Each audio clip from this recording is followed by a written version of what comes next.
Hello, everyone, and welcome to Conversations in Horror, the podcast. I'm your host, Kevin L. Powers. I'm also the owner operator of Something Wicked Entertainment and Events, and I will welcome you to my program in which I discuss an individual horror film. Doesn't matter what subgenre, doesn't matter what decade, but me and my special guest sit down, have a conversation about that particular film, and we kind of get into it, the nitty gritty, the critique analysis, all of it for your enjoyment. Now, I do want to welcome you to Pride Month as we are delving into a lot of different movies with the LGBTQ plus themes in it. So we are going to just jump right into the movie Hellraiser from 2022. And to discuss this movie with me, I brought on Dave Watkins again. We've discussed several movies this month, and it's going to be fun to talk about this one with him. Thank you, Dave, for joining us today on the program. Good to be back, man. I'm excited to be talking about Hellraiser. So for everyone listening, we haven't actually done any of the other Hellraiser films yet, although they are on our list to do in the future podcast episodes. But we're going to delve right into this remake slash reboot of the franchise with the 2022 version, and it's a bit different from the previous. Yeah. Now this one, like we were talking about before we got on here, it was released directly to Hulu in 2022. Right now, I got a version of this in physical media form in a still book it's a 4K from Turbine. That's a German company. And it looks good on Hulu. Is it still on Hulu to watch on there? Yes. But the still book looks really good, and I watched it on a larger television in 4K, and I thought it looked, as far as the picture quality, it looked amazing. Mm-hmm. Yeah. What did you think about the film? Wait, so you didn't watch it on Hulu itself? You had watched it from the media book version, right? Well, here's how it went down for me. So it came on. I had Hulu in 2022. I don't have it anymore, but Okay. but I turned it on and I watched maybe 10 minutes of it and fell asleep. Not because of the movie. I just kind of habit that I do when I get tired. I turn something on, and then I never went back to finishing it. I noticed right away. I thought it was cool that it had the actor from ER in it, Gorgon Vishnich, I think is how you pronounce his name. Yeah, he plays Roland Voight in this. He played one of the main. It was almost like George Clooney's replacement on ER. And I think his name was Luca. Luca. I should have written it down, but I thought he was good on ER. I enjoyed him on ER. When I saw him in this, I think he's really good in this. He's kind of the main human antagonist in the film. But yeah, so I was like, it was cool to see that they had him in there, and also I was already aware that David Bruckner had directed this film. Who was it? I believe was he Atlanta local, or I know he did He did the Signal, but I don't know if he's Atlanta local or if he came in from somewhere else to help with the Signal or not. I don't know. It was right, Signal, yeah. right? Yeah. Yeah, The Signal was an Atlanta film because we're based in Atlanta for anyone who doesn't know that. But it was a very big deal in Atlanta when it came out. It has three different directors directed different parts of the film, and they kind of tell the same type of story, but it's told from almost like different genre points of view. Especially the middle part was very kind of Pulp Fiction and comedy like, but the part that David Bruckner directed of it is very similar to this, where it's kind of edgy horror that especially in The Signal, he had that kind of like something being in focus and something being out of focus creeping up behind people. So it was really I thought especially the first and second parts of The Signal I thought were really strong, but that part stood out as the strongest because it was the scariest. And I think that by the time you got to the third one, not that the last part was bad, it was just such a jarring switch between genres. I think third one I guess was more of an action in The Signal. Well, I've seen most all of his films actually. I had to relook him up. I'm like, yeah, I'm pretty sure I saw all of his films now.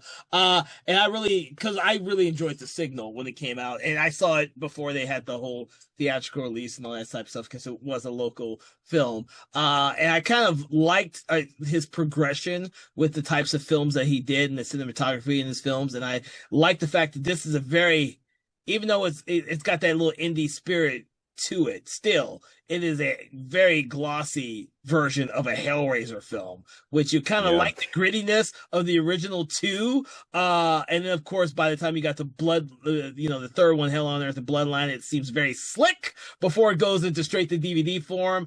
I think this one looks the best since at least Bloodline. I think the I'd agree with that. I think that the first four films in the Hellraiser series were released theatrically. Mhm.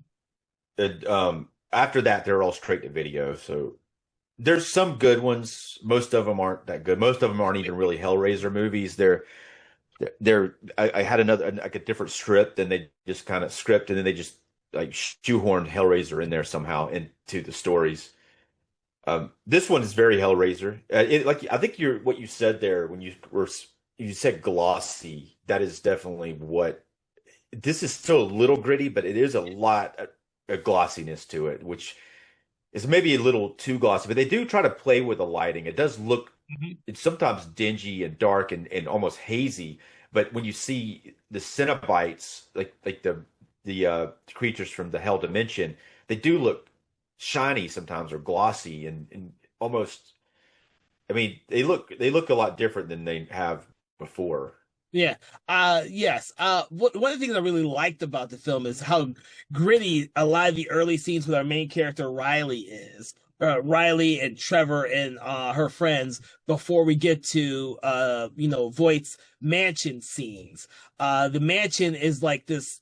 I felt a lot like the hotel in Bloodlines with the way it was designed and the production design of that entire building itself. I thought it was really cool and really glossy. But when you're not in that building, you get a lot of those shadows and haze and even those saturated colors when the Cenobites are coming out to be revealed.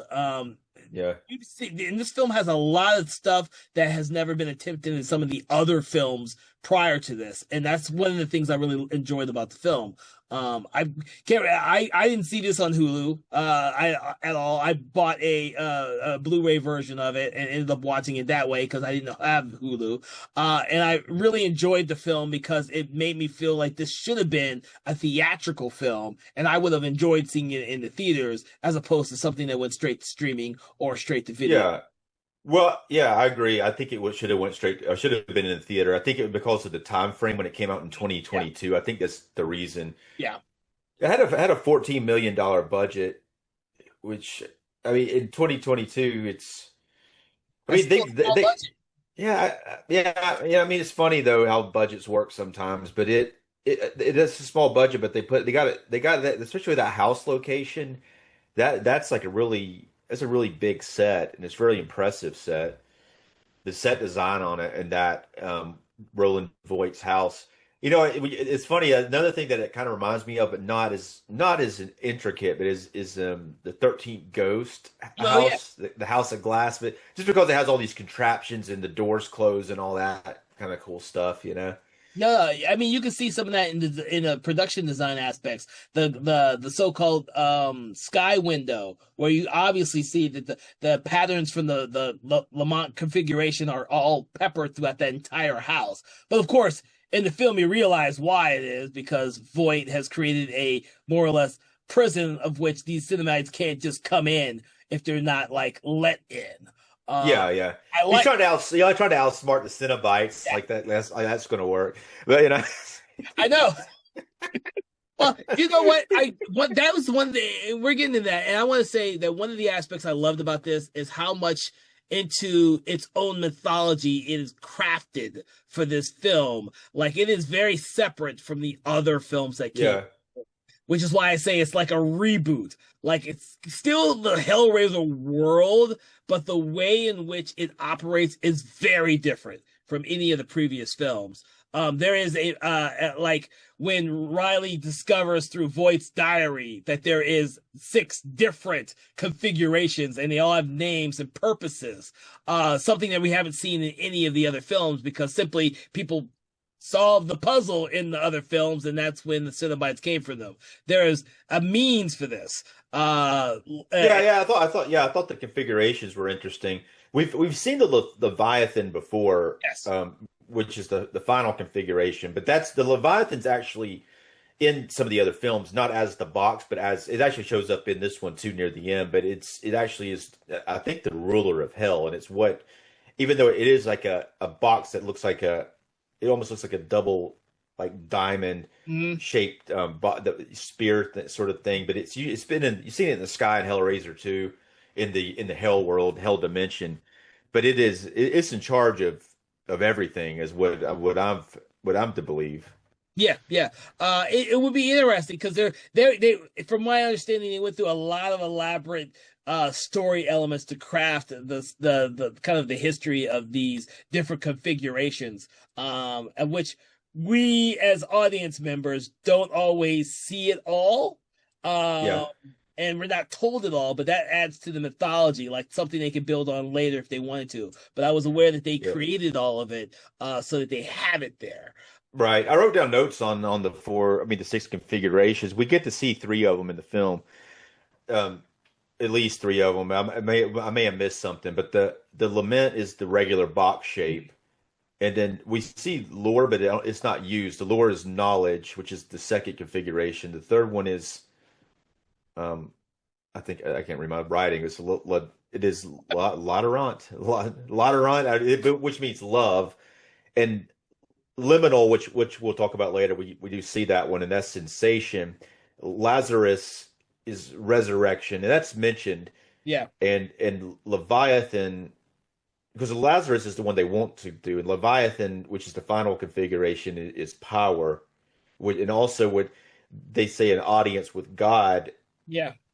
as well. So that, but as we know, and as the characters find out in all these movies, the Cenobites don't operate on the same type of things as we do. Like what their idea of knowledge or sensation or love is completely different than what a human would experience, Mhm. and it's almost always has to do with torture and ripping people's bodies apart and killing them. So it's I get the and impression that pain is pleasure for them. And yeah, they want everyone who goes through their pain to also feel pleasure in that pain. Hence yeah, what happens to Voight when he gets his wish after he sees Leviathan, or yeah. does what they do to him, and it's not exactly what he was expecting. Of Yeah, course, yeah, but yeah, he was the liminal, which was sensation, and he thought sensation would be like a good thing, because you would assume it would be good. It sounds pretty good, but not in in these Cenobites are they come from a different dimension. It says it's called Hellraiser, but it doesn't seem they seem alien almost. They're not necessarily not from this dimension. They might even be from a different planet or universe. yeah. I hate to say this because when we're recording this, everyone, we were also been recording episodes for our Phantasm franchise. And that's what I get the feeling for when I'm watching this Hellraiser. Like we don't know what world the tall man is from in Phantasm, but we know it's a different dimension, and that's what I get the feeling before when I think about the Cenobites. I thought about Hell when I saw the Yeah. first two, but after that, it kind of felt like they were coming from a different dimension more so than the hell. Like this doesn't really seem like hell to me, at Yeah. all. To be honest with you, it does seem like a different. Right. Yeah, yeah. I always thought they were from Hell and originally, but I think that especially here it does. Even some of the other ones, we begin to feel like maybe they're not from this Mhm. planet, and they have like a different mindset as far as what it's even kind of said in the dialogue here. Some of the dialogue in here is kind of good, especially when they're talking about trying to explain things. See, it's kind of done. It's done pretty good. The script's pretty good. Yeah, yeah. Yeah. I think was it David. I don't want to misplace the writer on this one. I noticed the name and I want to make sure I got it right. Okay, David Goyer was involved. I was like, wait a He's second. a story. Yeah, Um, so the writers the screenplay is written by Ben Collin and geez, I can't pronounce this. I'm not gonna be able to pronounce his last name. I'll give it a shot. Yeah, Luke go ahead and do it. Do Latrowski. it. Luke Latrowski. Yeah, yeah. So these guys apparently have been working with David Bruckner on other things, like some of his other films. It looks like, including Siren, which was like a Siren was directed by Greg Bishop though, but Siren is David Bruckner directed like that part of the VHS, and it was kind of Mhm. like a feature length version of that. And I But keep thinking that I think he was working on The Ritual when they were doing Siren. I could be wrong about that though. Uh, but yeah, David S. Goyer, I saw his name on there. He probably came up with a story, and then those two took it, took it and ran with it. Because they seem to be a writing team, and like they get a screen story as well with David S. Goyer, but then they wrote the screenplay. So I that's how I yeah, imagine the process went. Um, and I'm fine with that because I like what they crafted. I really enjoy the way this film unfolds. The Riley character in this film makes me feel a lot like the Kirsty character in the original two films. She's a flawed character with a lot of issues and drama with her life, and she just gets yeah. thrust in the story by accident. I Uh, think, yeah. Well, one thing that they do, the character is seems to be a bit of a loser, and she's a drug addict and having all kinds of issues. She's part of the generation of the younger generation from this time period of 2022, which is who they're just struggling. You know, you can tell a lot of them are struggling. They're struggling with different aspects of life, and we see this in like a good version of this. I think we see your what's that show? Euphoria. I'm not pronouncing it right. Euphoria, Euphoria. Euphoria. Yeah, geez, I can't believe I mispronounced that bad.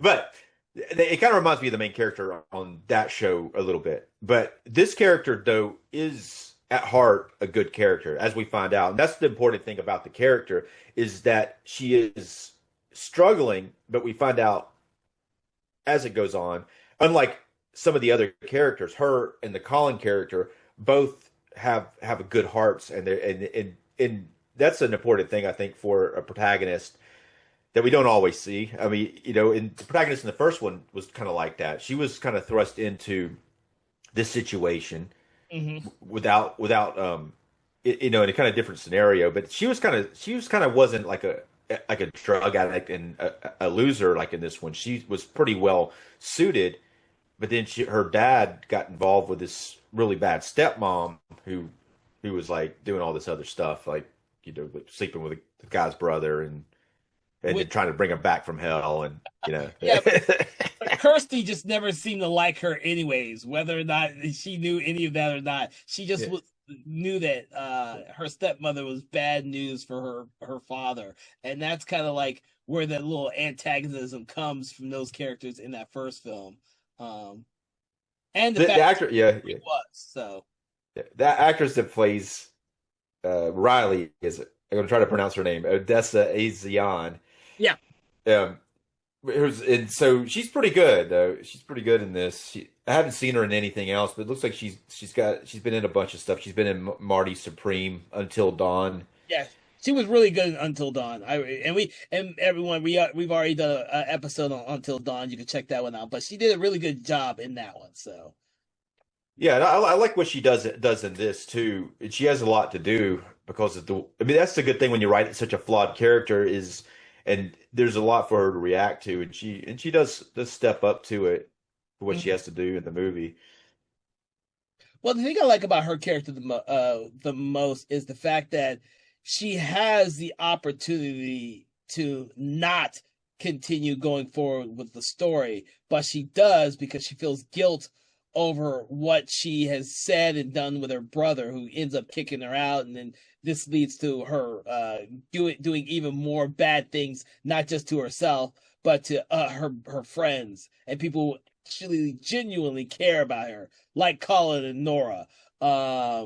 You know, and Well, I think she's manipulated into most of the stuff that she does, with the exception of the final stuff that decisions that she makes in the film. But I think because her boyfriend, I mean, obviously we're going to go ahead and spoil this. He's a bit of a shithead, and he's working for Voight, but but she's being manipulated by Voight and her boyfriend throughout the film, and she's her boyfriend even says that she's a mark. They're trying to use her as a mark to get to get Voight. He's trying to get this contraption out of him, and he's trying to reopen the Hellgate so he can do that. And he's using her as that, and so, but That's she's what he tries manipulated. to do. But also Yeah. keep in mind he makes comment that she would have done it on her own anyways. She ended up getting at the same place whether he helped her or not.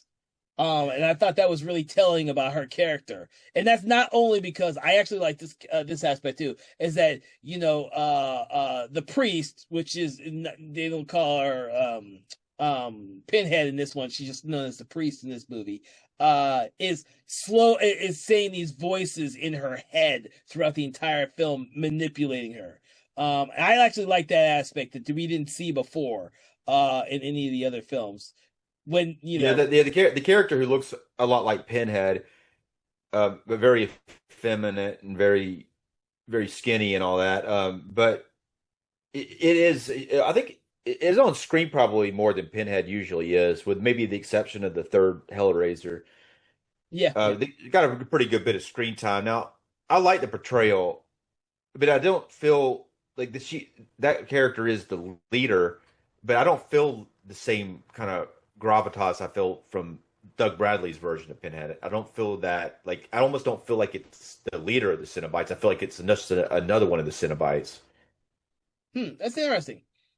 I don't know, to be honest with you, because I just, in theory and in practice, have always just put that character as the leader of the Cenobites. I did not Well, think yeah, about yeah, whether or not she felt like the leader. Because you're yeah, right, Doug Bradley, in all the films that he's in, is the leader of the yeah. Cenobites I mean, there's themselves. like no question. He bust in there, and just I don't even think it was intended at first, and then they're like, "Oh wow, he's doing it." He's the guy. But Now, I think, yeah, no, I yeah, was gonna say he didn't really have a name in the first movie. Like right, right, yeah, he doesn't have a name in the book either. yeah, yeah. But I mean, again, I like the portrayal. I think it looks cool, and yeah, but sometimes I think it is a little too glossy looking on some of the Cenobites. They, it's weird because it's almost like they have a really some great makeup going on with them, but it's something that some of parts of it look too white, like some parts of them, or some are too shiny or too glossy or something. Hmm. Oh, they are definitely very pale in this movie. Yeah. You But know, it's like reflective gloss. I think that it's that kind of shiny. I think shiny is another good thing. Like sometimes, which I think kind of takes a little bit of the frightening aspect of it off, because it doesn't look quite right to me when hmm, the Cenobites are there. interesting. But again, I think they look better than they do in most of the sequels after four. Well, well, But be honest with you, I liked the original Cenobites, the first two movie, and then the third movie.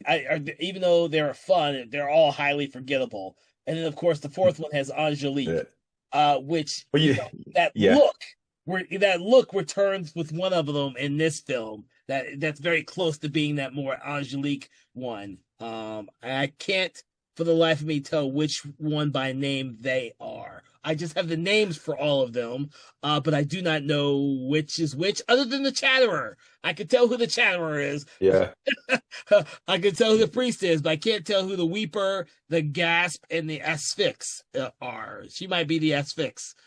yeah. That's fixed. It says a Cenobite with a sheet of flesh. That says a Cenobite with a sheet of flesh fastened over her face that prevents respiration and arms. That's the one Uh, I think near the end that yeah, kind that's of the one. gets stuck in yeah. Yeah. Yeah, that's the I know, one. I know which one you're talking about. I think it's the Weeper, the Just Cenobite who Weeper. bleeds from her eyes. Maybe. See, I I don't don't know know. either. I didn't. Yeah, I didn't read the descriptions of them. I just put down the names of all of them because it used to be fun to know the names of them. The first two movies, it's a lot easier to know who they all are. And the third movie, they give them names as you're watching the movie. So yeah. it's We got the video camera guy and the yeah. CD guy. So those are a little easier. But as the later films came out, I think the twins were about the only ones that were easier to like decipher, and then they just became more Cenobites. They just kept using different Cenobites for each film. I like the looks for all of them in this film, though. Yeah, I think that's the most terrifying aspect of the film itself because for me, having seen however many sequels this is number wise, I don't really get scared from these movies at all. I Yeah. don't. I barely think I was scared when I was watching the first one when that original one came out. I just thought it was a cool fucking movie. I think the most terrifying thing was Frank getting his skin back. His resurrection was probably the Yeah. most disturbing thing. And there's nothing really like that in this film. So I just think the visuals themselves are very striking and cool, even though I think they try their damnedest to be scary. I don't know if they actually are scary. Um, Yeah, yeah, that's what it's like. I feel like they could be scary though, mm, because that's okay. I figured it out when we were talking about it. It's called The Gasp. It's like you're talking about the Asian one, right? sure. Asian lady. That's what it says. The Gasp is. It's the one that's seen on screen probably the The most most, after The yes, Priest. that would be her. And yeah, and it's just a Cenobite and Pinhead's. Essentially, it says Pinhead's assistant whose deformation hinders her breathing. Yeah, because you got that weird thing over her head. Yes, that's You know, yeah, the yeah, weird thing. Yeah. Okay. yeah. I That can't. was that was seen. I would say. I mean, it's weird the way that yeah, it feels like they should be scary, but they're not. I don't understand quite. I don't quite understand why though. It is odd. It Well, I think the only one that was scary in the original one, I think they called it the engineer, the creature that only shows up the end, that's coming down the hallway, the corridor. But Butterball, the female Cenobite, Chatterer, Pinhead, none of them ever seemed scary to me when I originally watched the first film. They just yeah looked cool to me because they were different. They yeah were different than anything I'd ever seen before.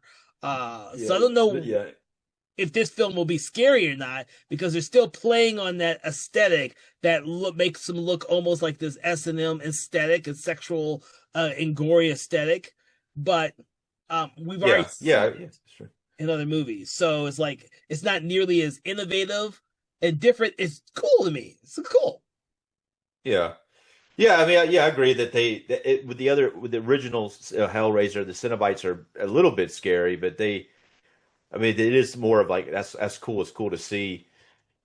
I like, but even I think Chatter's kind of it was originally kind of scary. I didn't feel I wasn't that scared by the look of Chatter. Again, that one Chatter was a little too bright. You know, it's like the something brightness. It's weird because everything's dark. Mm-hmm. Then the Cenobites are like really bright looking. Yeah, and the scenes where they're in the background, uh, a lot of those scenes you can see them clearly, but when they're in closer shots or medium shots, you're in the shadows a lot. Like they're clearer the further away they are until they're right up on you. Um, Yeah, but the good news is we get to see a lot of them in we this do, we movie. do. So We do, and that's always good for me. yeah, I enjoy watching the Cenobites. Out of all the yes, franchises out there, I like the Cenobites in general because of what I think they are. That may not necessarily be what they actually are. right. Well, you know, like in the first one, like we were talking about with Frank being brought back to life and him being the main villain, and the Cenobites were used very sparingly in Hmm. the first one because it was more about that story of bringing him back. Where this one, they're in it a lot more, but this one has a similar type of kind of a similar antagonist who's trying to get himself repaired. He's just doing it in a different way, and that which involves the cube or the puzzle box has to go through all six configurations to be able to open the doorway to another dimension, the hell dimension, which I think is a new thing because usually it would be in the other Hellraiser movies they'd have to solve the puzzle, but it wouldn't necessarily say there's six different configurations you Oh, have to do. It would be like you would solve the puzzle and then once it was solved, you entered it. Even if and that was like even if you didn't know what you're doing. Like in the second one, they have like that autistic or the yeah. mute girl who has no idea what it means to do the box, but when she opens it, she becomes part of the a victim of it. Even though I think they eventually save her by the end of it. But here, not only that, they have new lore with the box too. That that after you do the first configuration, it has like a blade that comes out of the box and it cuts somebody, and that person is then surrounded by Cenobites and pulled into the Hell dimension, and then the the chains come out. That the chains have always been pretty scary, I think. Like seeing the chains come out and then almost like grabbing somebody and then pulling them up and they attach onto their skin and then they pull them apart and then they kind of torture them. Sometimes they'll rip somebody's skin off their body. It's called they flay people Yeah. alive.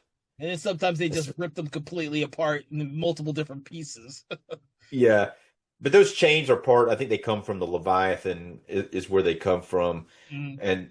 and so basically after that, the first I guess, and then in order for each configuration to go forward, it has to take another victim or something, and then eventually, if you get all six configurations, you get to choose which.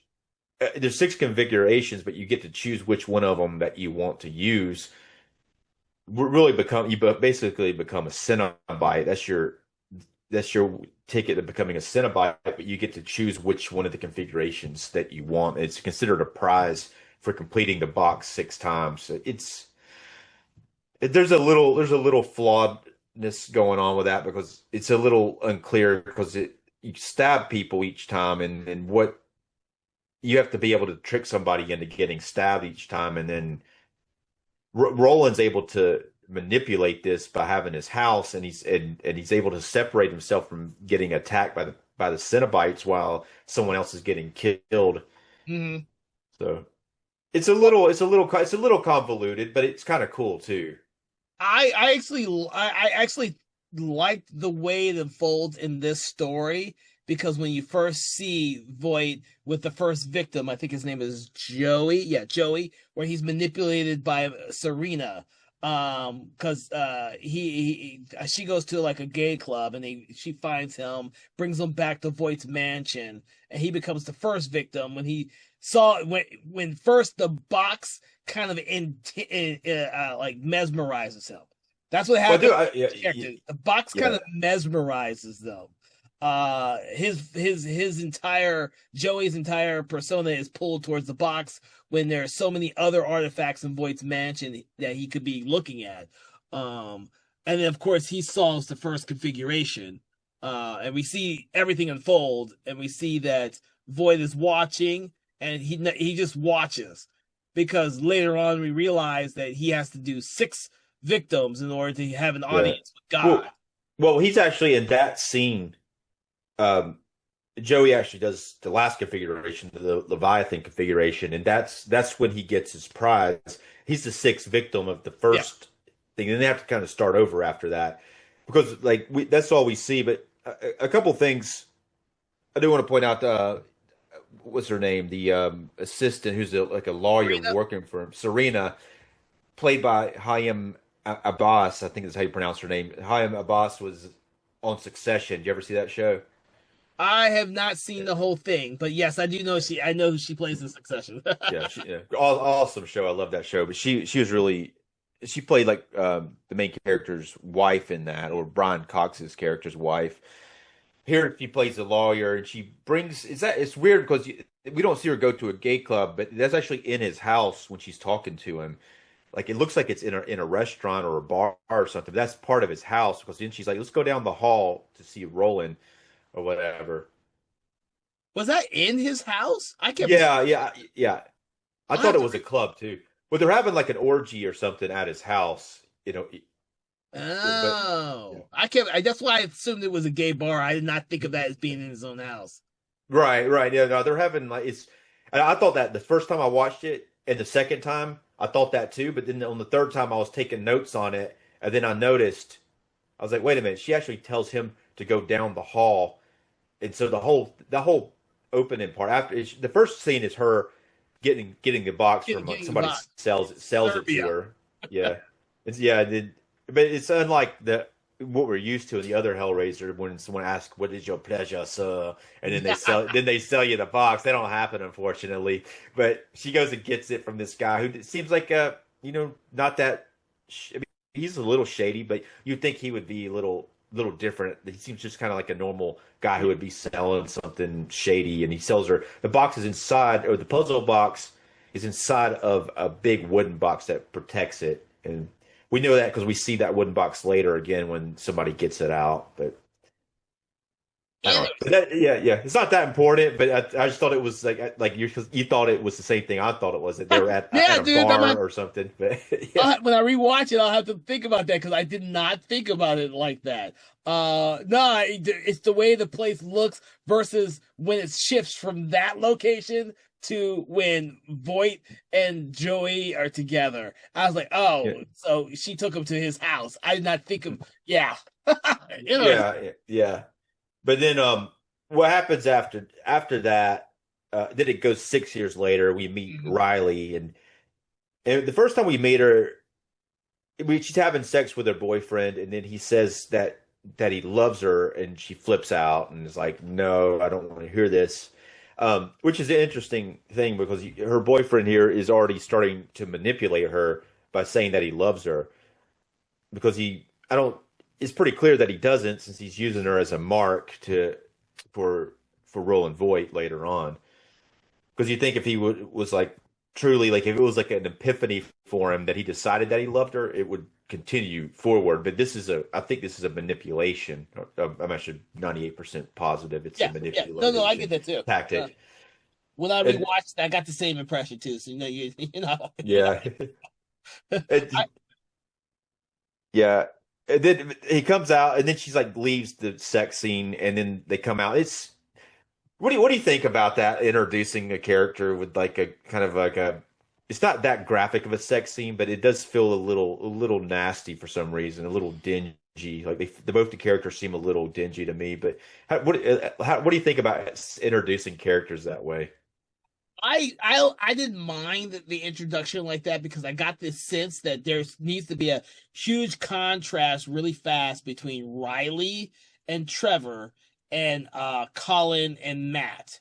When we see like Matt which is Riley's older brother, is so completely by the books, normal. When we go into we see them in their apartment outside of that room, it seems like that is a normal setting.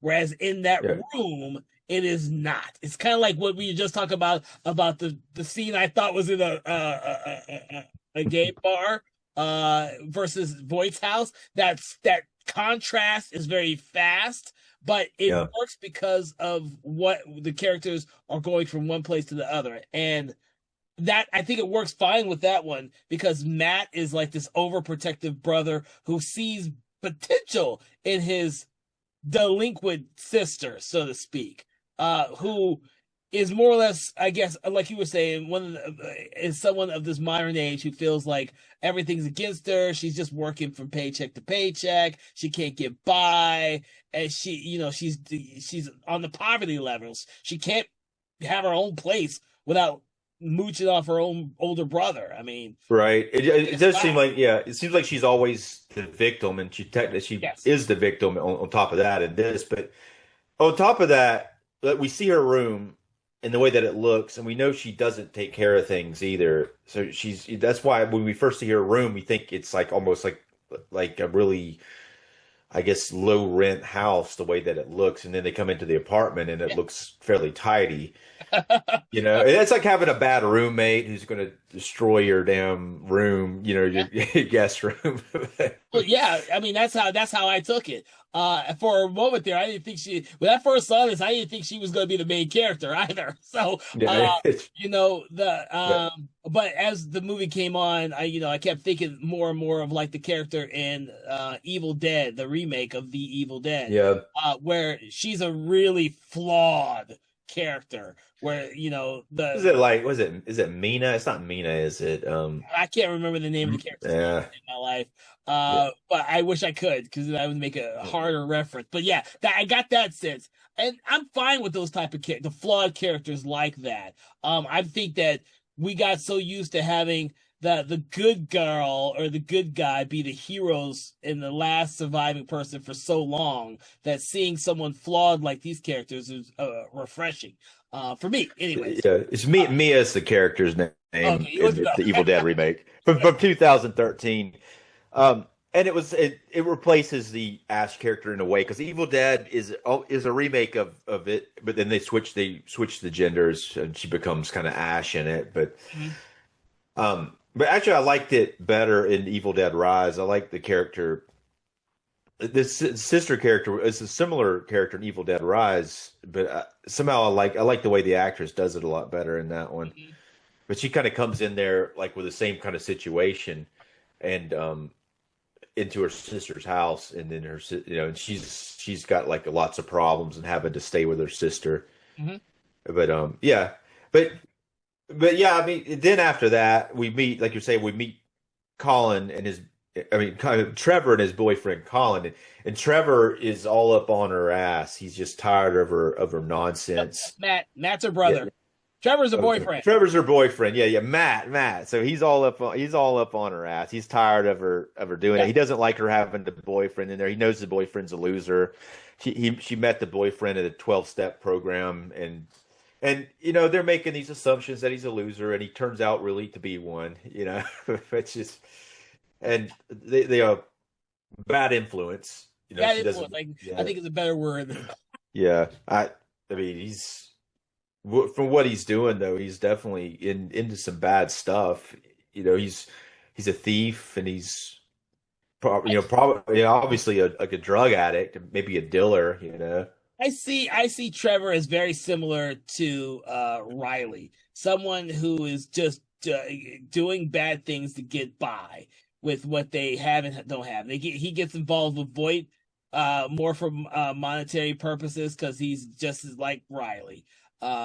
They're all being manipulated by Voight. Voight, like Trevor isn't told everything. Um, Yeah, you know, yeah. I, I Definitely in. I mean, he's definitely in way over his head in a yeah. similar way that Voight's in way over his head with the Cenobites. But it's like people don't know that they're in over their head. They're going for the prize. They see the prize, and that's all they can think of Yeah. is that. And the prize is not a prize at all when it comes down to it. It's something I think that normal people can see from the outside. You start messing with like some occult box trying to open up another dimension, and thinking it's going to end well is it's just like not a very likely scenario. Mm. Yeah. So this leads us to what's her face? Riley, and Riley leaving to go see Trevor, which she said she was not gonna see Trevor again, to her brother. And she goes to see him, and he offers her the opportunity to get out of that financial situation by helping him rob what do you call those things? It's a trailer. It's a storage unit. Storage unit. It's a storage It's a unit. store. Yeah, yeah, Yeah, it's yeah. a storage unit, where they're hoping that there will be lots of riches and stuff they could sell and make money from. But all they Well, find he is, said, yeah, yeah, yeah, yeah. he Yeah, that says that. box. Yeah, They find yeah, a yeah. safe with a box inside.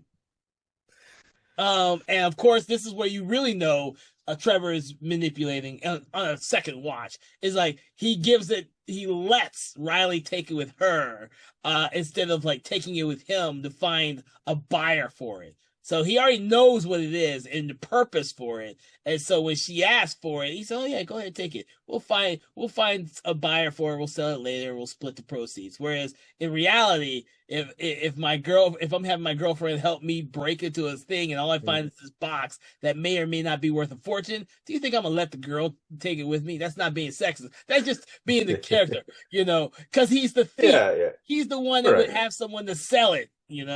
Yeah, yeah, he would sell it and then give her half the money or a quarter of the money or whatever. But Yeah. but on top of that, while they're doing this, they get drunk Hmm. and maybe take some drugs. So here they are, supposed to be on this 12-step program. They're probably both on probation, and they can't like go and steal something and not get like screwed up while they're stealing something. I guess maybe it's part of it. Maybe they feel bad to steal something and they feel like they have to drink on top of that. Hmm. But that's what gets her in trouble with her brother because she comes back in all She's drunk. like drunk or high or whatever she is, and I think she's it, drunk at this point. She doesn't get high until she takes the pills at the playground. I think she's drunk yeah, at this point. So yeah. But her brother yeah, assumes that she's on all of it. yeah, yeah. Her brother just Matt just when she gets back after doing that and having her sexual tryst with Trevor late at night, really late at night or early in the morning, depending on how you look at it.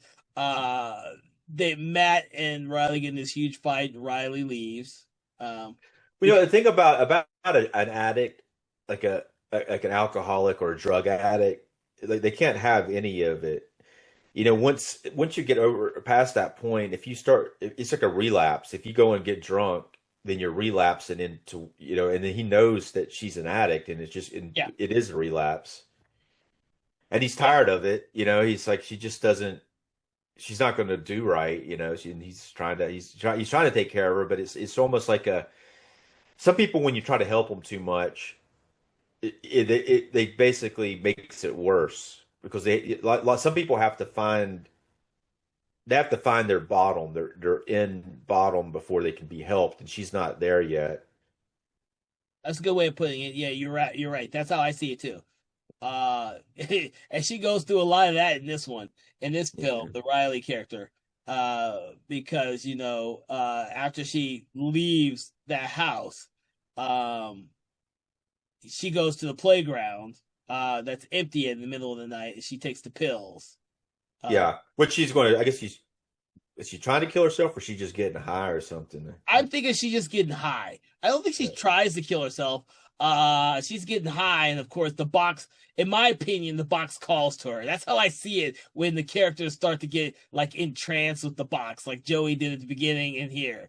Like she gets entranced with the box, but she inadvertently is smarter than Joey while trying to figure the configuration out because she. Yeah. I think she's lucky. I think it's luck because the blade comes out, but it misses her because I Uh, think she's clearly smarter than Joey, but I think she just happens to move her hand at the right moment to miss the blade misses her mhm. because when that happens and the Cenobites show up, they say the blade was meant for you, and she's like, Riley's like, who's there? And they're like, come with us. So they're trying to get her, but then they say that if she's not going to do it, she has to bring them another, and which is it's a very interesting scene. We see the chains come out from the Leviathan, and then it actually goes into her brother's room where he's asleep in the bed with Colin, and they jab into him and pull him up, but then it turns out to be a dream, which is kind of unique. It's almost like a phantasm thing there, Yeah. it's but then he's not. He doesn't have the chains in him. He's just awake, and then it calls him. Like that's another calling from the puzzle box. It brings him there to find her. Hmm.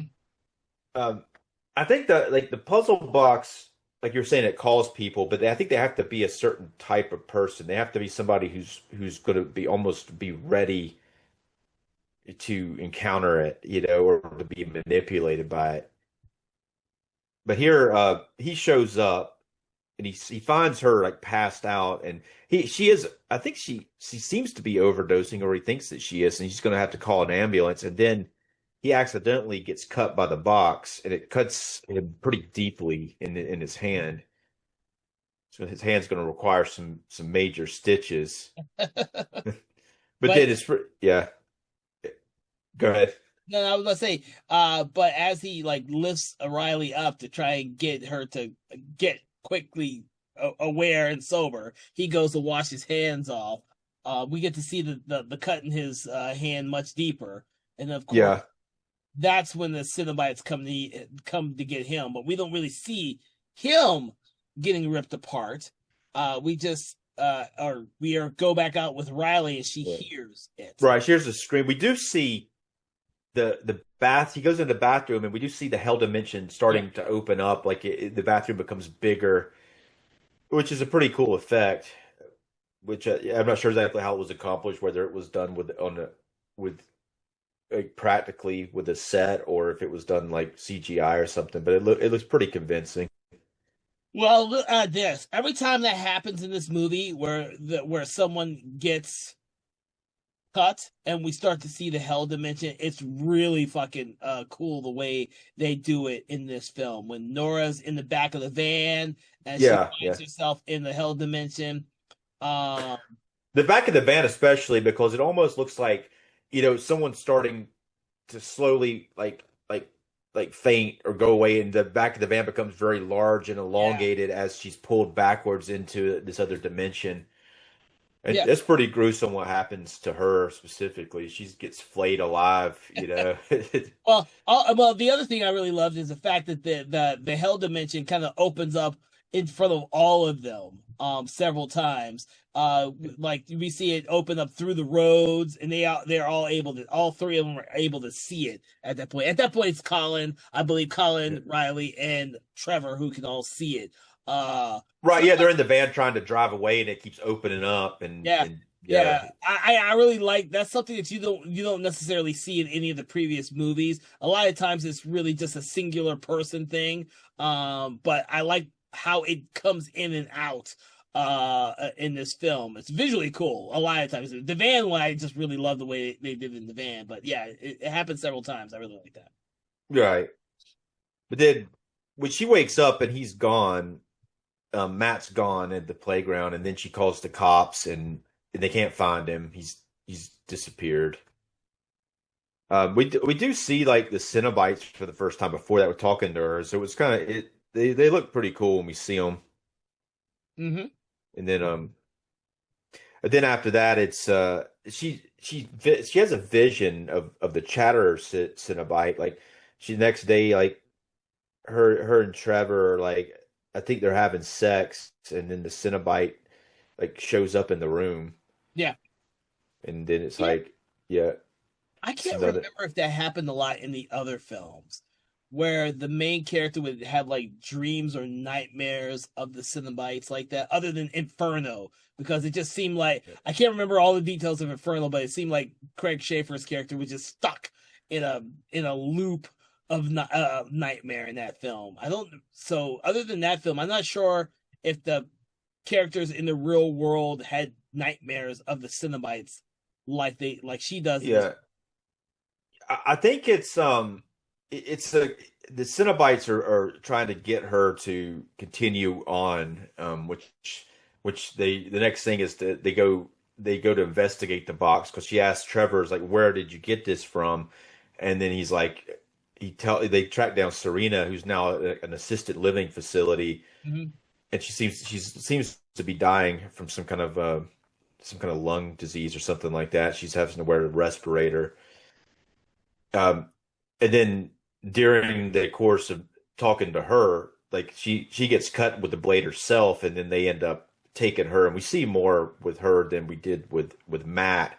But I think with each person we see a little bit more, which is an interesting way of doing it. So that way they don't have to go all in with each kill and come up with the different ways of killing them. You just kind of see a little bit more each time.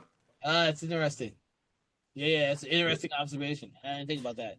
I did see the pillar box in when Serena goes into the hell dimension, the pillar box that you see at the first time at the end of Hellraiser 2 that comes out of the mattress, the Mm-hmm. revolving pillar that in Pillar the of third one. Souls. Yeah, Pillar of Souls. Yeah, you do see that when she's in there. That's about 43 minutes into it. Now this movie's 2 hours long, which is a little long for a Hellraiser film, I think. I must say the same thing at the very beginning. I was looking. Oh, I looked at the runtime and said, "Oh, is this the longest of all the Hellraiser movies?" Yeah, yeah. It seems a little long. I don't know. I kind of, I like them about an hour 45 minutes. I think but the ending of this is really awesome. But there may be some parts that maybe could have trimmed earlier on. But it's I don't know. What it does seem like a little long. I think.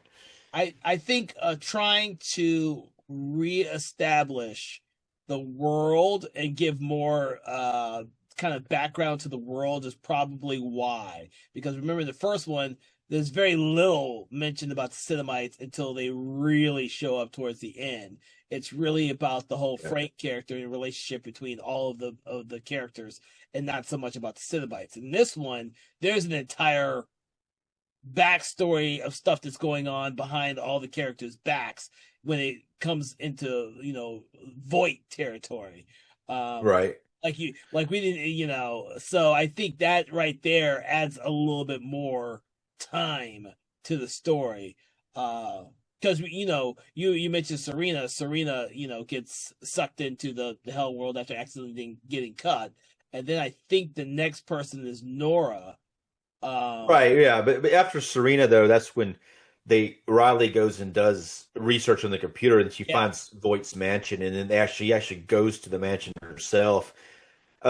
I think, I mean, there is the pacing is a little deliberate in the first half. Once we get to Voight's mansion, and there's some time in between this when she gets to Voight's mansion and when Nora gets killed. There is like time there. The mansion is a really cool set, Hmm. but it's that she gets there around like 45 minutes into the film, and then Nora, the back of the van stuff happens about an hour and 5 minutes in. So it's like 15 minutes of time between her getting to the mansion, and then she finds like the book in the mansion, and then everybody shows up, and then there's like she basically when she's in the mansion, and then everybody shows up there, like her boyfriend and Colin and Nora, and and then it's like she even sees her brother again too. There's another scene with him showing up, which I think is partially a dream maybe, but when she goes to hug him, his back is all missing, like it's been ripped off. It's just like muscles and bone, like blood and stuff, like flayed alive maybe. But then that's when everybody shows up, and then there's some of them hanging out in the house for a little bit. So some of that seems like a little long, I think, especially after they show up, and then there's like this. I know they don't want to go right into Nora getting killed because it becomes like Voight's hiding in the walls. We Yeah, don't know that. that's what I Yeah, was going to worry. yeah, That's what I was trying to get to. That like, yeah, there's a lot more story because Voight ends up hiding in the walls, and we don't know who it is at first. Uh, yeah, because we yeah, like, yeah. yeah, we see like glimpses of who it is. So we But got established. Yeah, all that's got to be established, and it's yeah, got to it's gotta be be played established. with a little bit. I don't think the scene would necessarily be long if it wasn't so far into the movie, because Mm, it's like here we are about an hour into the movie, and it feels like we need 30 more minutes to the film, but there's an hour left. Saying so. I don't know. I mean, but at the same time, I I think a lot that what happens in the second half is really solid. I think the first half is a little the first half's a little slower, but it's almost like it's almost like they could maybe cut down that first half, maybe 10 minutes out of it, and then cut out part of this last half to make it a little shorter, but I, maybe 15. I think it's about 10 or 15 minutes longer than it needs to be. you But think so? that's what my thought is on it. But yeah, I I hate yeah. Well, to be honest with you, until we did we started recording this, I didn't realize it was a 2 hour movie. To be honest with you, I never realized it. I do believe that you are right in that. I think somewhere in at the time when Voight stabs Nora with the configuration, and they have the scene outside of the house as they're driving, and then Yeah. they have to get back to the mansion because that's the only place they can get back to. I think that right there may have been a little long, if not, the fact that it's such a cool sequence to Yeah. put out. I mean, yeah, there's a lot of You know? cool stuff going on, but yeah, I hate to pick with times sometimes. Sometimes I feel like movies lately have gotten longer than they used to be, and it's kind of like a because it's almost if you were to look at this as two episodes of a show, and it was made. I guess it was made for Hulu. I don't know if it was intended to ever be in the theater, but I don't know. I think if it had been in the theater, they may have tried to cut it down, maybe. I honestly do not know how the rights for this got to Hulu. I don't know if this is a 20th century Studios property because originally it was the Dimensions property. And I'm assuming that they lost the rights after Judgment. So Yeah. I do not know exactly how it came to Hulu, to be honest with you. It could have been something that Disney slash 20th Century Studios slash Hulu purchased from the actual production company itself that produced and made the movie. I don't know. This one is one I don't know the background for this one, to be honest with you. I don't. Right. Yeah. I mean, it's some of it's maybe, but at the same time, I guess we'd probably stop nitpicking on the timing of it and talk about the movie. Well, But the thing is, you nitpick, but the fact of the matter is, the rest of this movie takes place at the mansion. So for a huge chunk of the entire movie is at the mansion. There's the sequences at the very beginning. There's the ending. So a lot of this is in the mansion itself. yeah, I I think I really like that Voight character, and he's don't. off screen for almost like an hour because you see him at the beginning, and then he's off screen until the second hour into the film when you start to kind of see him again. Yeah. But I mean, I almost feel like that character needs. I almost felt like it could have like been in it, throughout the film. I feel like they needed to get to the mansion earlier than they did.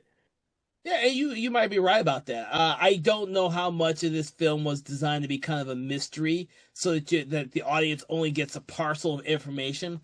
I know that with the original Hellraiser, we aren't told a lot of information on purpose, but in this film, they do a lot of explaining everything. Yeah, I do know that that's the feeling I get the difference between the two movies, the original and this one. It's like the first one, the Clive Barker one, doesn't explain a lot on purpose, and this one tries to maybe to your defense over explain.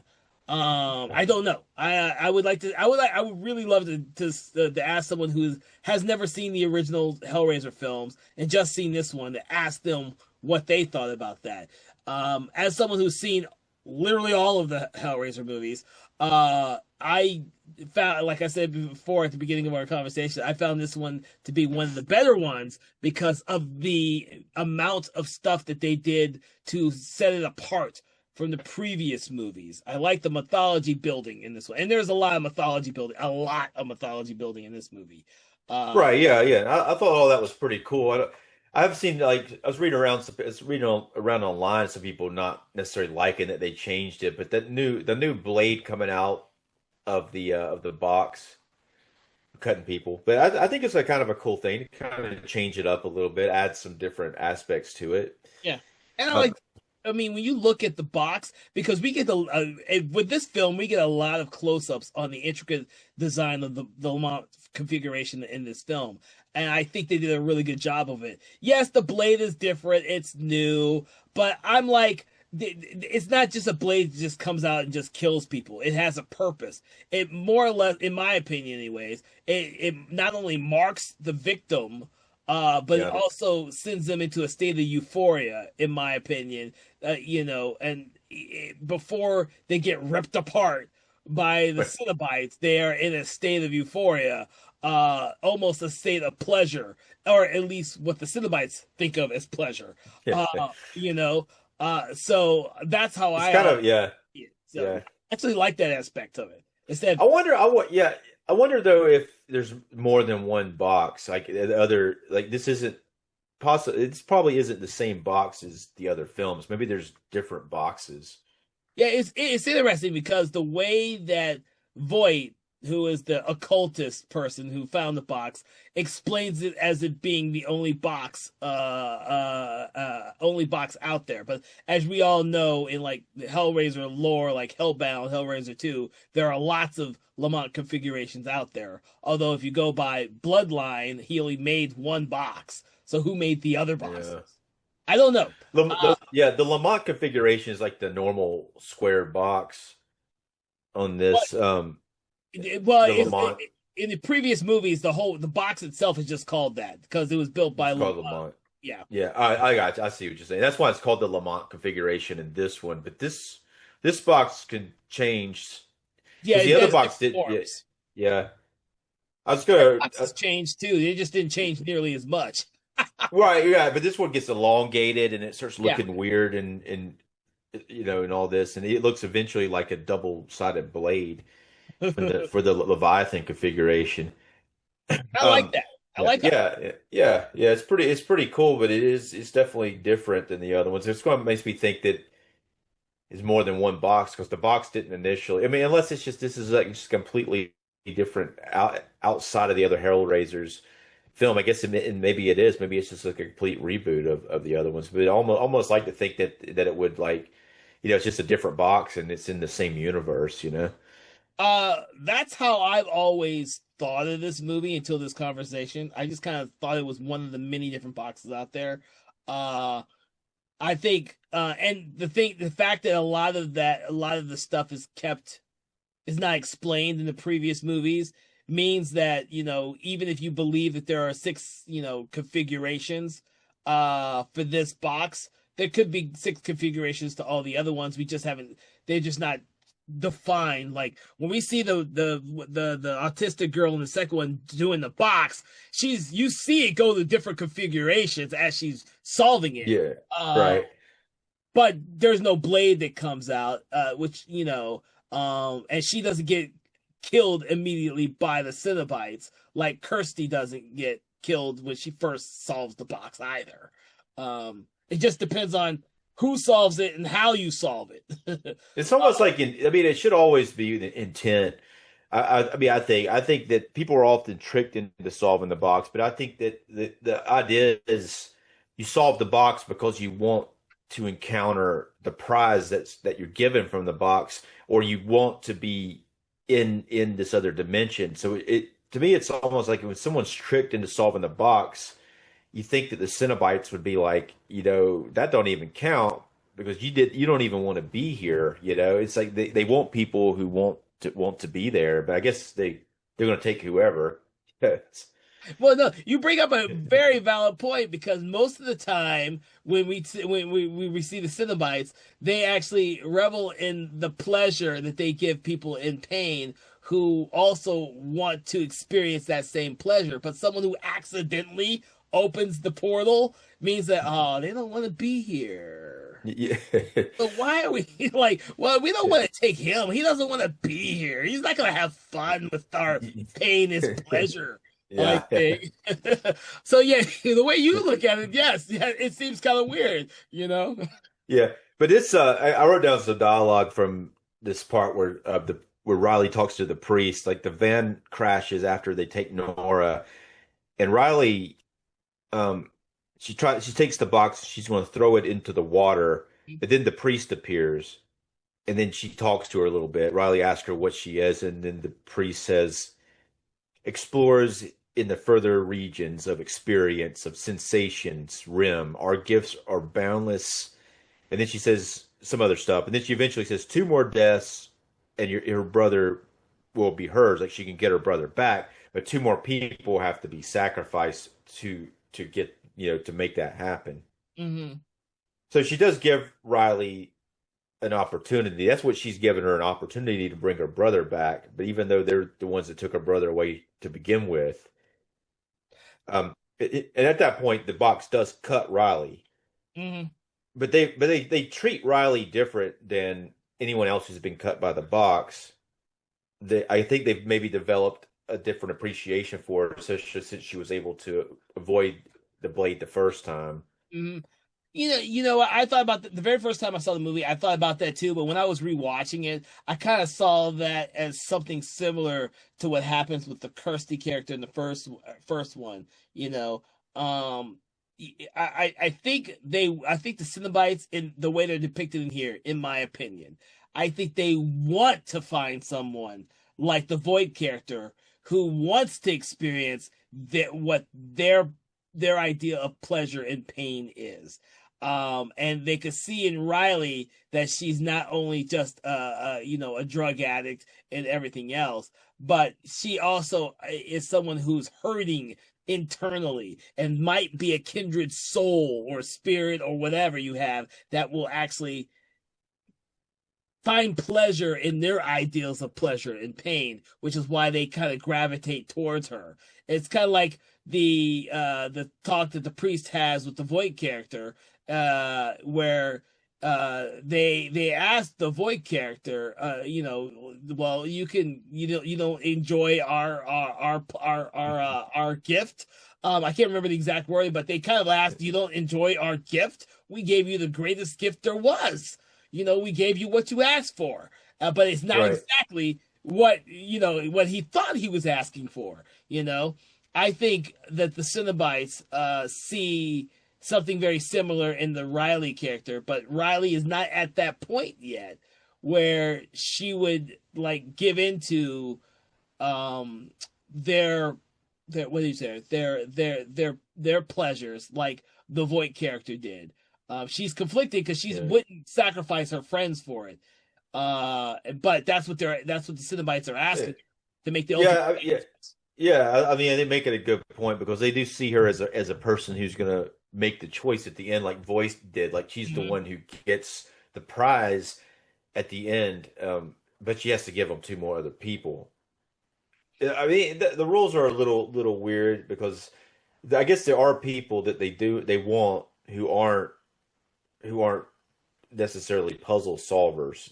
They want random victims, it seems like, because they're asking her for two other people that in order to for her to get the prize, which is she can pick one of the six configurations, which one of them might bring her brother back. I guess love or something like that if she picked that one. Lazarus Resurrection. Yeah, resurrection. That's right. Yeah, duh. Yeah.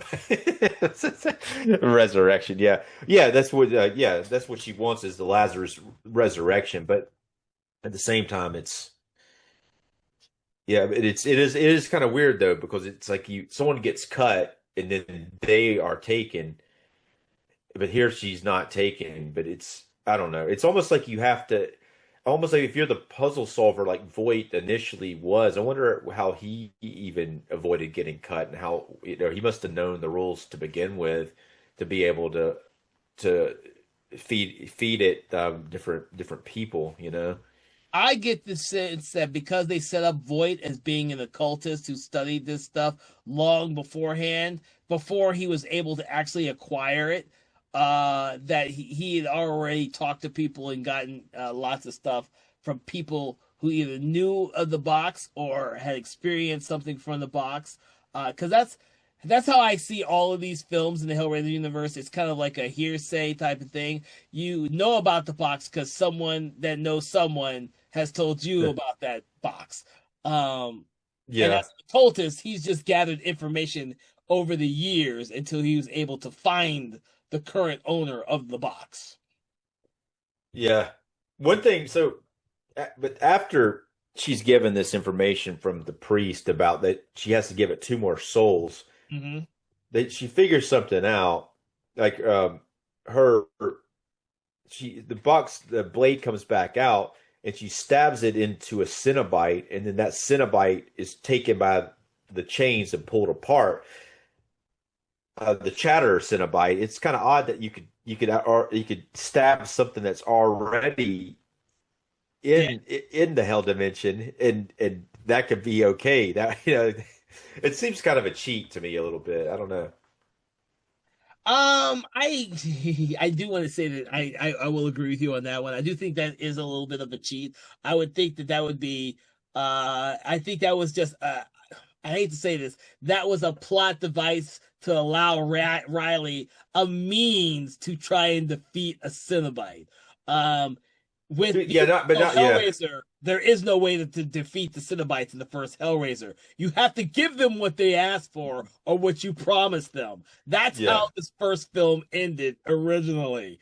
So It, having that was a little bit, in my opinion, I'm gonna go with you on that. It felt like a little bit of a cheat. It felt like a little bit of a cheat. it's yeah, it's almost like it's hard because I guess there's six configurations, but I guess they're only having her kill four people. Well, there's five people, including like the Serena, because there's her brother Matt, Serena, um, Nora? Nora, and then they say two more, which is five people. I guess you only have to kill five people. Maybe the sixth person is yourself who would get the prize. I don't. They, But there's yeah, six they configurations. They say whoever's holding it in the sixth configuration will be granted a audience with God. So maybe there doesn't have to be six victims. They just have to be five victims, and then that it transforms into the last configuration, and that's when you get an audience with God. I didn't think about that Right. either until now. You brought that up, and I didn't even think about the numbers like that. Yeah. I was just trying to think about the math of it, but but they've given us enough characters for it to be five. But script wise, they wanted one of the characters to survive, so they killed a Cenobite instead. That makes it so she has to choose between her boyfriend and her brother's boyfriend as the last victim. Yeah. Well. Keep in mind they also tried to capture one of them to do it to kill again, like they did Chatterer.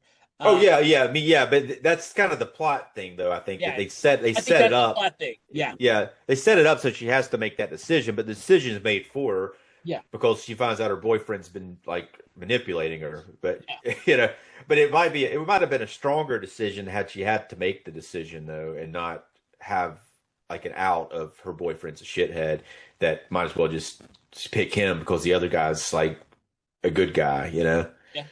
No, I will disagree with you on that one.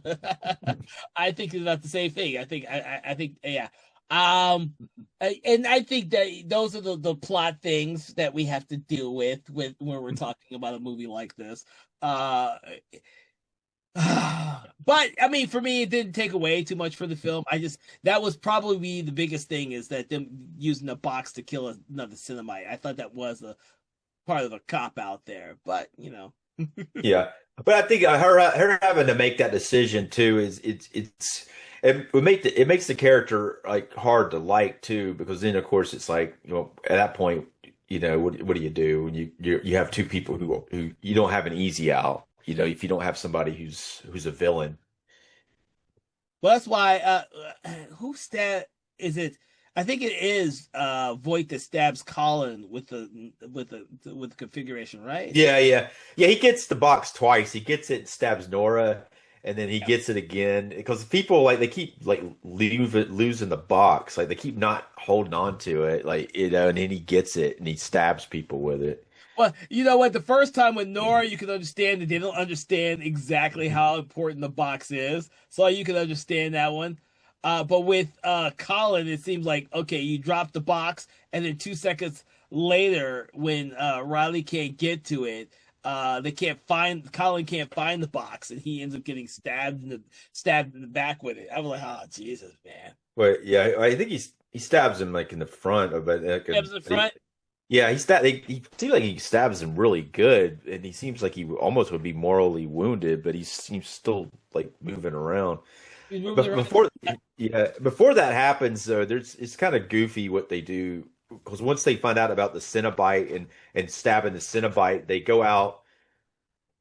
They think the Cenobites are stupid. They think they're like really dumb, and then they go out and she acts like she's going to give her soul to them, and they're all drooling at the mouth.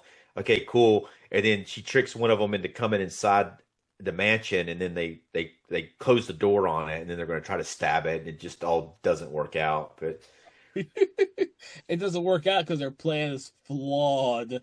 yeah, And plus, that would be a cop out for us as audience members to see them kill another Cenobite that way. I think I would have hated them doing that. I think that would, yeah. yeah. Yeah, but but then it's after that, then he stabs Colin like Voight does, which causes we see the flashback of after that point we see the flashback where it briefly shows what happened to Roland after the first scene of the film, Hmm. Oh, and then you that's see right. him. That's when that comes in. Yeah. Well, he does have this. I don't think we mentioned it. We kind of mentioned it briefly, but Roland Voight's got this contraption going all the way through his body, through his chest, that every few moments it twists and turns and it gives him like incredible pain. Um, Over and over and yeah, over. oh, yeah, yeah. But it's and he rolling voice says, "I sought pleasure, but all they have to give is pain. It's a trick." And then yeah, but so they tricked him, but he says their thoughts of sensation because he picked like liminal, which is sensation, and instead of sensation, that's what their thoughts of sensation was. Is like every time you think you're okay, suddenly it just twists on you and puts you back in pain. Yeah. Yeah, it's kind of jarring to see this contraption sticking from the front of him through the back and just going through his entire chest area. And then, of Right, course, yeah. when it falls apart and you see this big gaping hole inside of it, it's kind of like, Jesus. Yeah. Because before that, the box does turn into the Leviathan configuration, and then it opens like the portal that has blood on it, and then it opens the portal to from the into the ceiling, and we see an outside of the house of the mansion, and it looks like instead of it looking like a normal outside of the mansion, they're in the hell maze from Hellraiser 2, Hmm. and the Leviathan itself comes out of the sky and it comes towards the house, and then Voight he thinks he's got a plan. He shuts all the doors on the Cenobites and he has them trapped, and he says he won't let them go until they take the contraption out of him. So I guess he does. It does work in a way. What he does because Riley's got the box. She takes the box and runs, but Void is his plan is to trap the Cenobites and make them take the contraption out of him. Yeah. Well, I think yeah, he gets the Cenobites, and then hopefully he'll be granted an audience with Leviathan again to remove it, or in their eyes get a different wish, so to speak.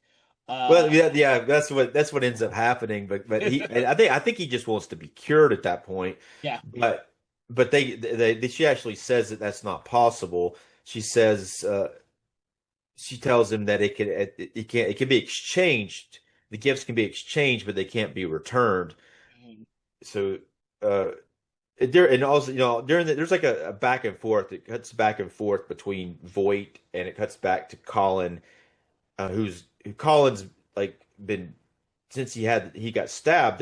He's in the hell dimension, and then they're wrapping him with these kind of it's like a wire. It's kind of wrapping him, I thought it but was like piano wires, like all of yeah, his limbs instead of chains, yeah. like being embedded into his flesh. It's the piano wire that wraps around him completely, which I thought was even harder to watch. I was like, oh man, that's got to cut through that skin. It hurt. Uh, Right, right. yeah. But then Riley it makes her decision about who to sacrifice, or who will be sacrificed. I guess she chooses Trevor, who he's learned has been manipulating her. So uh, Yeah. So she's then she switches it out to him, and then he gets it, and which 'cause I guess that all worked out in the end. But then like but when Voight here's I got the dialogue here. So Voight's like sees the priest, and she comes in, and he's like the priest says there is no retreat once the threshold has been crossed. All you can do is search for greater thresholds. Gifts cannot be ungiven. Only exchanges can be made. Perhaps you prefer another. And then she's like, you never sought sensation. It's power that you want, which is the Leviathan. We offer you the Leviathan configuration.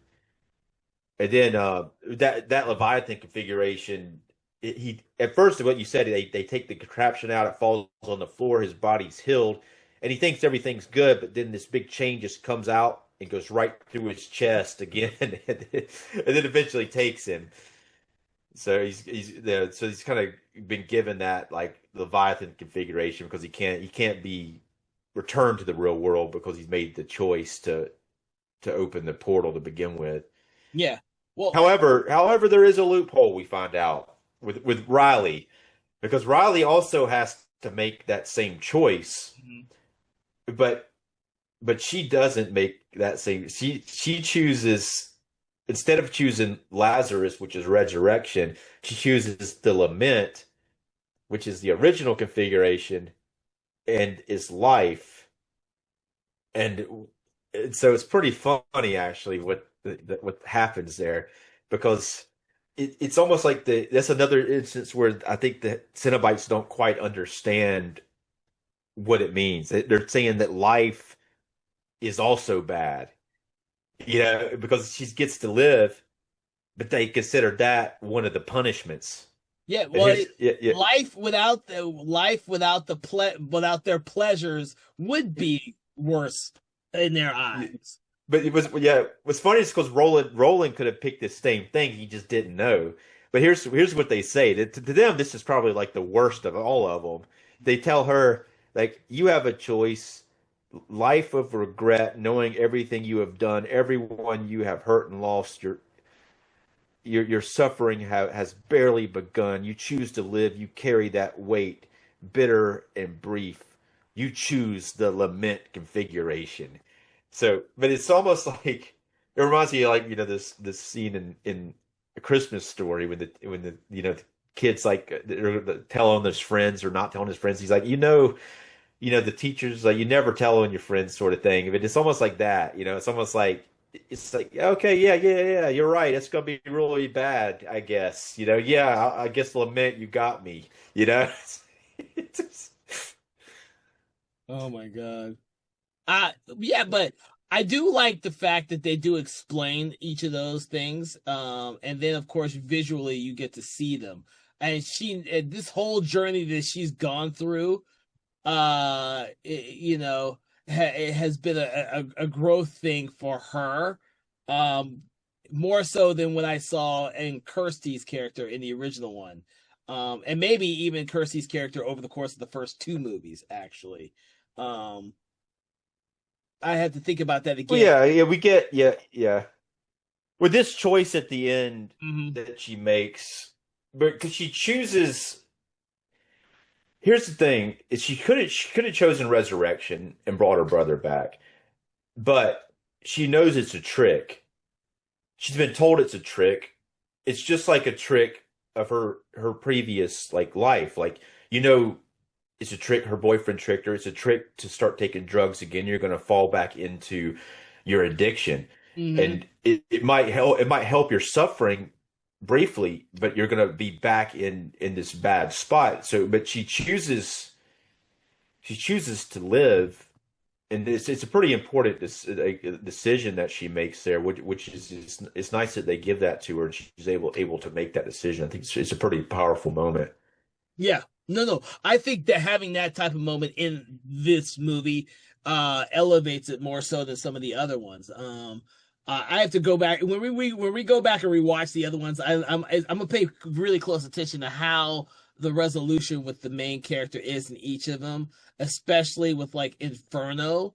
I think, and maybe even Hellseeker with the way they ended.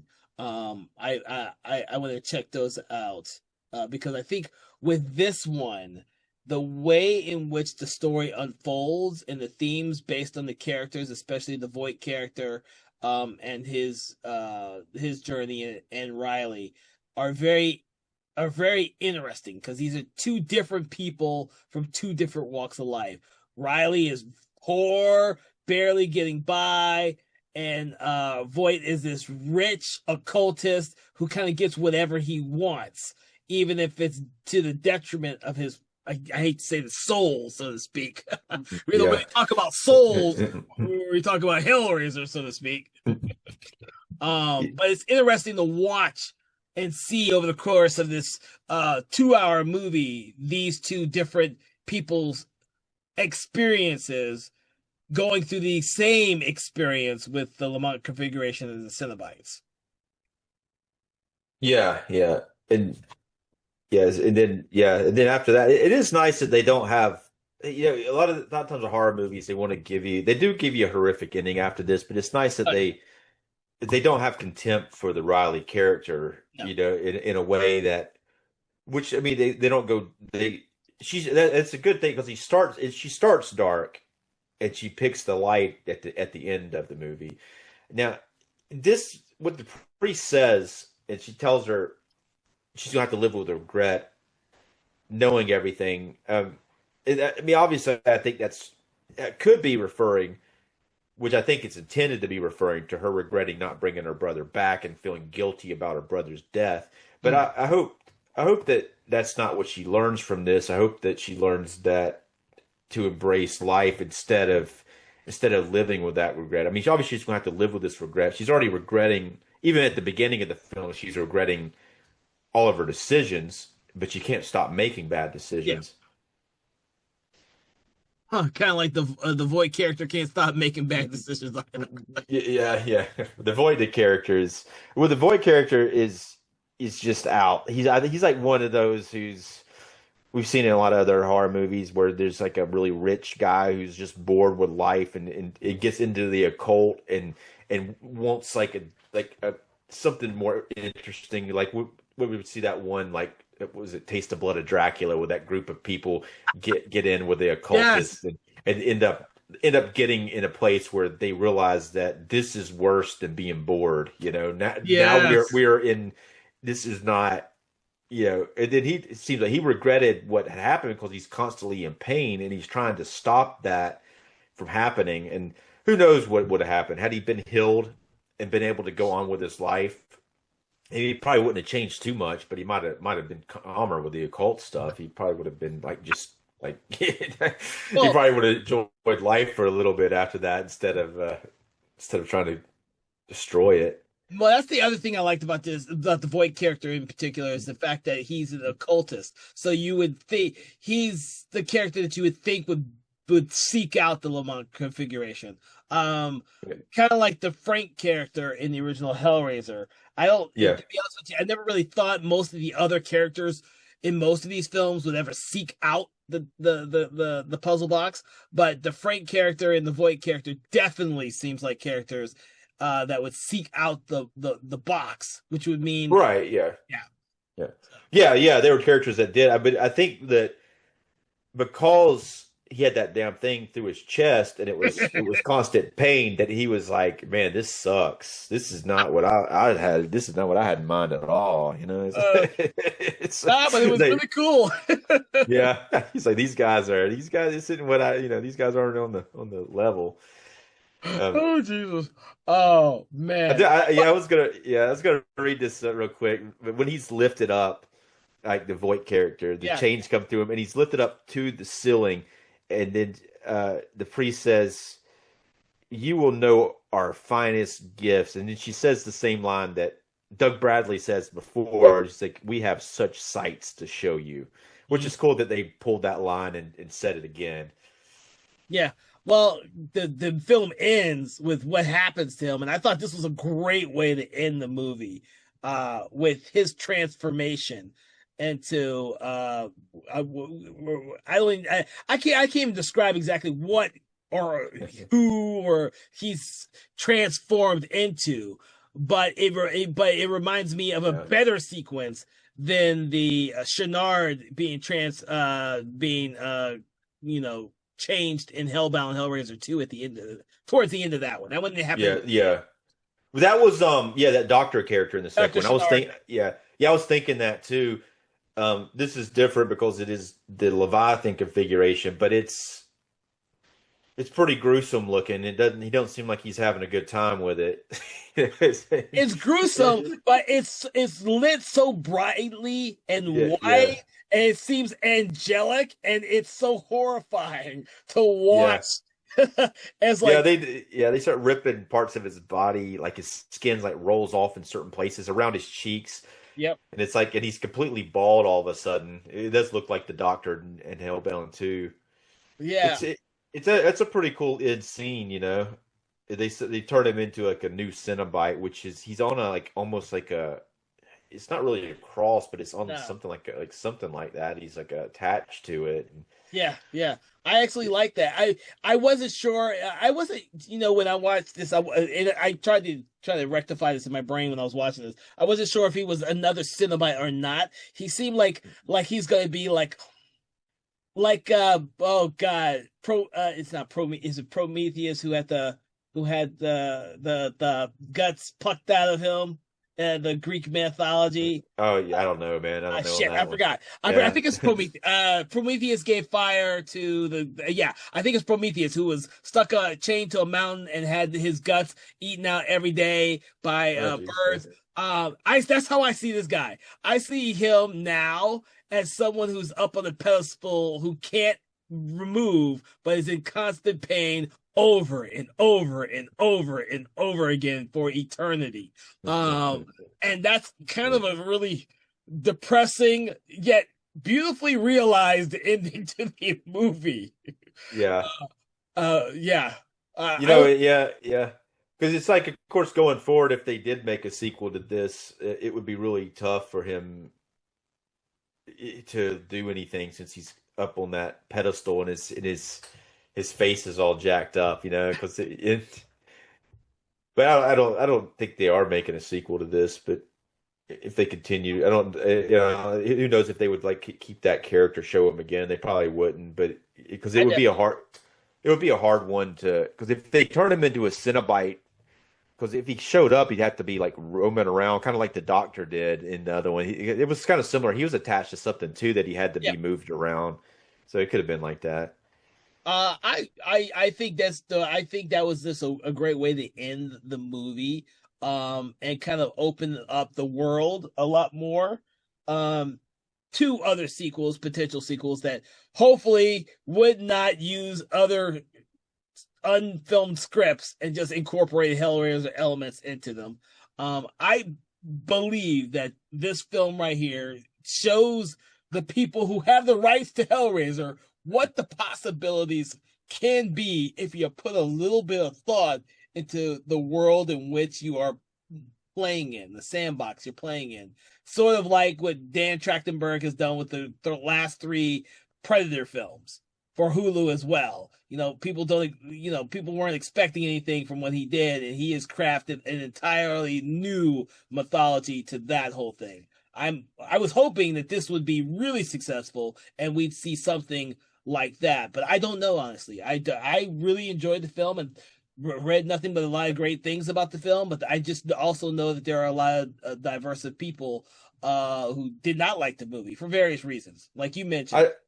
I think one of the biggest issues was the timing of it coming out during that pandemic COVID. and right after it, and it was like it was dropped on Hulu without a proper release, and certain people who have Hulu might have saw it, but I I don't I do think it is well done. They mostly embrace the Hellraiser aspects from they have callbacks to the original Hellraiser. It doesn't feel like the original four Hellraisers. It would be nice. It'd be nice if they did if they do have to do a remake after this again, have to if they have to start over, if they brought it back to fill in like the other ones. But I do like the new stuff, but something about it, it doesn't quite feel the same, but it actually has similar elements. Like the characters kind of are similar to the characters. I don't know why it doesn't quite feel like a Hellraiser film though. So just so you know, my background with Hellraiser far expands past the movies. Since I've read all of the comic books and all the stuff that they crafted around this.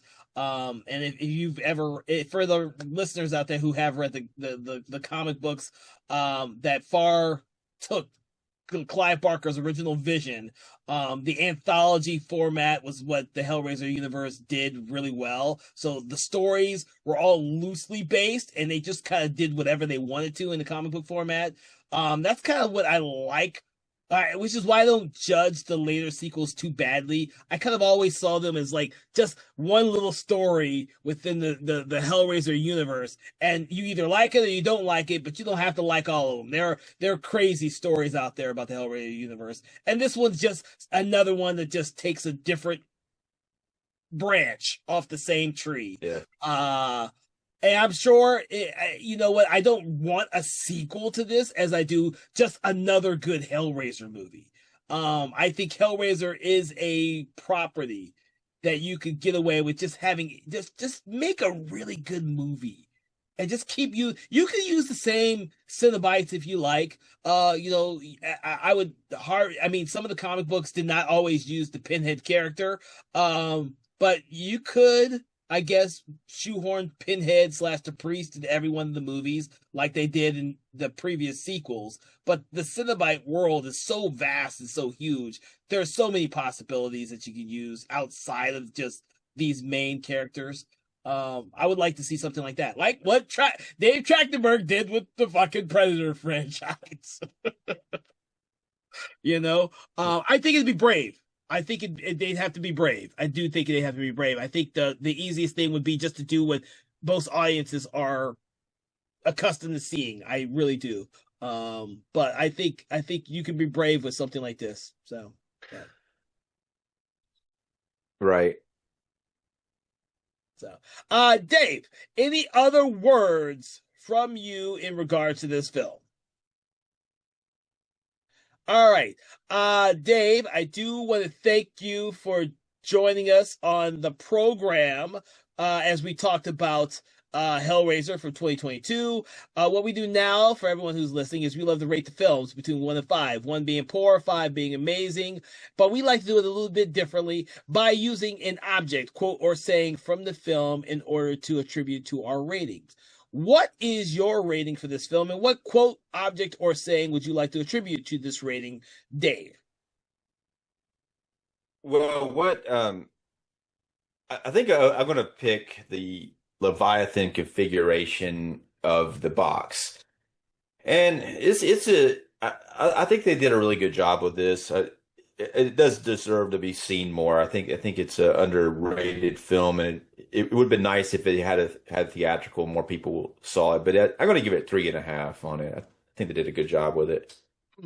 Okay, I still really enjoyed the film even after we had our conversation and I saw some of the things that it might be little bitty flaws, but I really enjoyed the Hellraiser universe, and I really enjoyed that this one for me felt like a real honest to God sequel to the original films that Clive Barker crafted. And so I'm going to give it a I was about to say 4 star. I'm not going to give it 4 stars. I'm going to give it 4 giant chains ripping through the center of Voight's body. You know, I try and be a little bit violent with my ratings, but you know what? You know, this is how. So we're gonna go with chains, and I love the chains. Yeah, the chains. You know, Cool. and I'm a huge fan of Hellraiser, and I will watch this one far above the other probably previous 4 sequels, I believe. Yeah, I think of all the Hellraiser, there's a few of them I hadn't seen, but I'm probably going to land this at number 5 in the list of rankings of the Hellraiser films. I think the first 4 are the best, but it's the best after that I've seen. And I know the ones I've seen aren't any better because I've heard a lot worse stuff about them. I actually put this one at number 3. I'm still a guilty pleasure. The first one's still my guilty pleasure. It's Clive Barker's first movie, so the flaws make it great. The second one, Hellbound, Hellraiser 2, I saw it at the theater and I fucking love that movie. I love that movie. I can watch it any time of day. This one, I believe, for me, is better than the other ones. I'm not a huge fan of Hellraiser 3. It's fun. Hellraiser Bloodline, I thought was, I put that. I like that one more than people think. Most people are kind of up in arms about that one. I liked it. I think that, but I saw that third one again recently. I think it holds up pretty good. I thought it's kind of got. I mean, it's got some cheesy stuff in it, but I think it holds up all right. That's the one I loved because it had Terry Farrell in it, which I love, who I used to love. And I have not seen it in years. Yeah. So it's gonna be watch it too. Yeah. I think that it's cool that for the first time, the Pinhead character's in that one a lot, unlike the other ones. It's like I don't know if you noticed it, but the but like he is not in the first two that much. No, no, he's not. I recognize that the third film he's in it the most. Like that is Pinhead's film. It's the third one. Yeah, it is. And there's some great visuals in that movie. And, you know, It gets so goofy near the end when they turn all the Cenobites into like these, because one of them turns into like a video camera head, and then the CD guy. Yeah. You know, I don't know. I still think it's cool though. I know a lot of people were like, "Man, that's just they went a little too far with that." But, no, when that movie came out, there were a lot of people who loved seeing these new Cenobites, dude. But you know, when we get around to that one, oh, it's gonna be fun. I think it'll be fun to just revisit that one. Out of all the movies in the franchise, I think it'll be fun to revisit that one. And Bloodline. To be honest with you, I think those will be the most fun to revisit. So yeah. With that, I want to thank you all for listening to us on Conversations in Horror, in which we talked about Hellraiser from 2022. Please make sure to check out all the other great films we are releasing this month of Pride Month. We have a lot of great films in store for you, and we hope that you enjoy.